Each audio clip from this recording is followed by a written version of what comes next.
जब हम पौधों के बारे में सोचते हैं तो शायद शांति और सुकून का ख्याल आता है, लेकिन सच तो ये है कि उनके अंदर खास तौर पर प्रजनन के वक्त बहुत ही जबरदस्त ड्रामा चल रहा होता है। इसे एक हाई स्टेक मिशन की तरह समझिए, एक ऐसा मिशन जहां एक बीज बनाने के लिए एक नहीं बल्कि दो दो ऑपरेशन को अंजाम देना पड़ता है। तो चलिए इस मिशन की गहराइयों में उतरते हैं।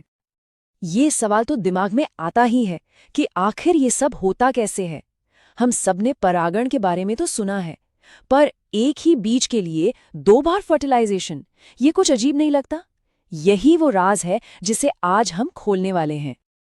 तो इसका जो साइंटिफिक नाम है वो है डबल फर्टिलाइजेशन या दोहरा निषेचन, और ये सिर्फ फूल वाले पौधों यानी एंजियोस्पर्म की खासियत है। यही वो चीज है जो उन्हें बाकी पौधों से एकदम अलग बनाती है। जैसा कि नाम से पता चल रहा है, इसमें एक नहीं बल्कि 2 फ्यूजन होते हैं। तो चलिए मिशन के पहले फेज पर चलते हैं। मंजिल है बीजांड। ये सारा खेल एक छोटे से परागकण के फूल पर उतरने से शुरू होता है, लेकिन असली टारगेट फूल के बहुत अंदर गहराई में छिपा है, और उस तक पहुंचना बिल्कुल भी आसान नहीं है। तो होता ये है कि जैसे ही परागकण स्टिग्मा पर लैंड करता है, वो एक पतली सी सुरंग बनाना शुरू कर देता है, जिसे हम पराग नली या पॉलन ट्यूब कहते हैं। ये ट्यूब स्टाइल के टिश्यूज के बीच से अपना रास्ता बनाती हुई सीधे अपने टारगेट यानी बीजांड की तरफ बढ़ती है। और ये रहा वो टारगेट, हमारे मिशन का ग्राउंड जीरो। इस बीजांड को एक मजबूत तिजोरी समझिए, जिसके अंदर है भ्रूण कोश, और उसमें छिपा है असली खजाना यानी कीमती अंड कोशिका। ठीक है, तो परागनली अपनी मंजिल पर पहुंच गई है, और यहीं से मिशन का सबसे रोमांचक हिस्सा शुरू होता है। अब सामने एक नहीं 2 लक्ष्य हैं, और उनको पूरा करने के लिए हैं 2 स्पर्म। यही कहानी में असली ट्विस्ट आता है। पराग नली भ्रूण कोश के अंदर दाखिल होती है और अपना खास कार्गो डिलीवर करती है। और ये कार्गो क्या है? एक नहीं बल्कि 2 नर युग्मक। इन्हें आप 2 मेल स्पर्म सेल्स भी कह सकते हैं। तो अब भ्रूण कोश के अंदर ये 2 स्पर्म सेल्स रिलीज हो चुके हैं, और इन दोनों को अलग अलग काम सौंपा गया है। इन्हें 2 स्पेशल एजेंट समझिए, जिन्हें 2 अलग अलग टारगेट दिए गए हैं। तो ये है पूरा डबल मिशन का प्लान। पहला एजेंट यानी पहला स्पर्म अंड कोशिका से मिलेगा, इससे बनेगा भ्रूण जो आगे चलकर पौधा बनेगा। मिशन सफल।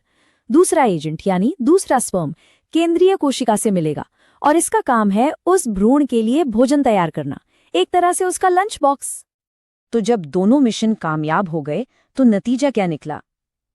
चलिए अब देखते हैं कि इस डबल ऑपरेशन से आखिर हासिल क्या हुआ, मतलब भ्रूण और उसका लंच।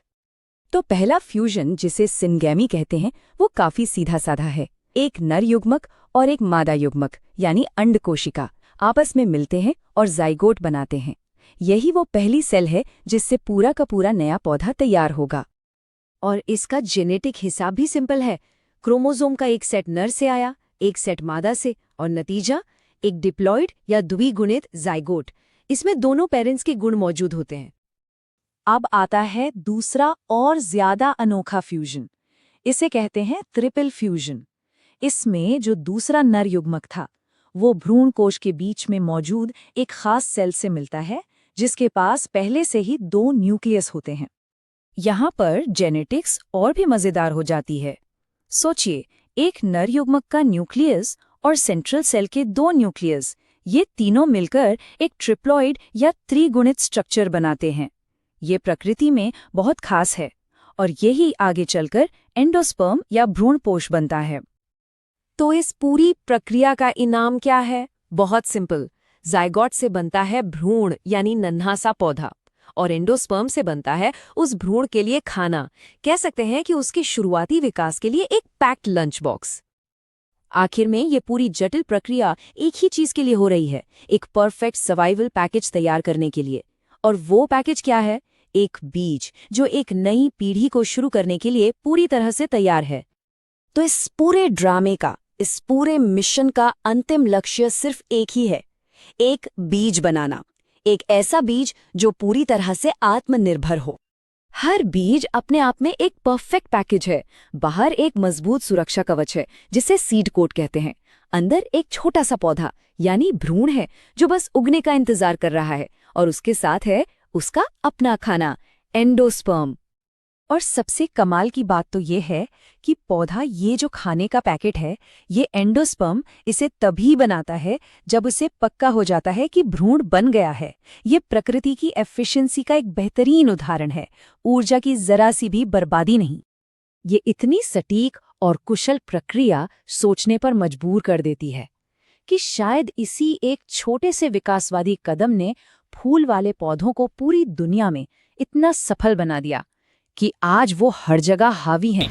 ये सोचने वाली बात है ना? Subscribe and join our community of science lovers.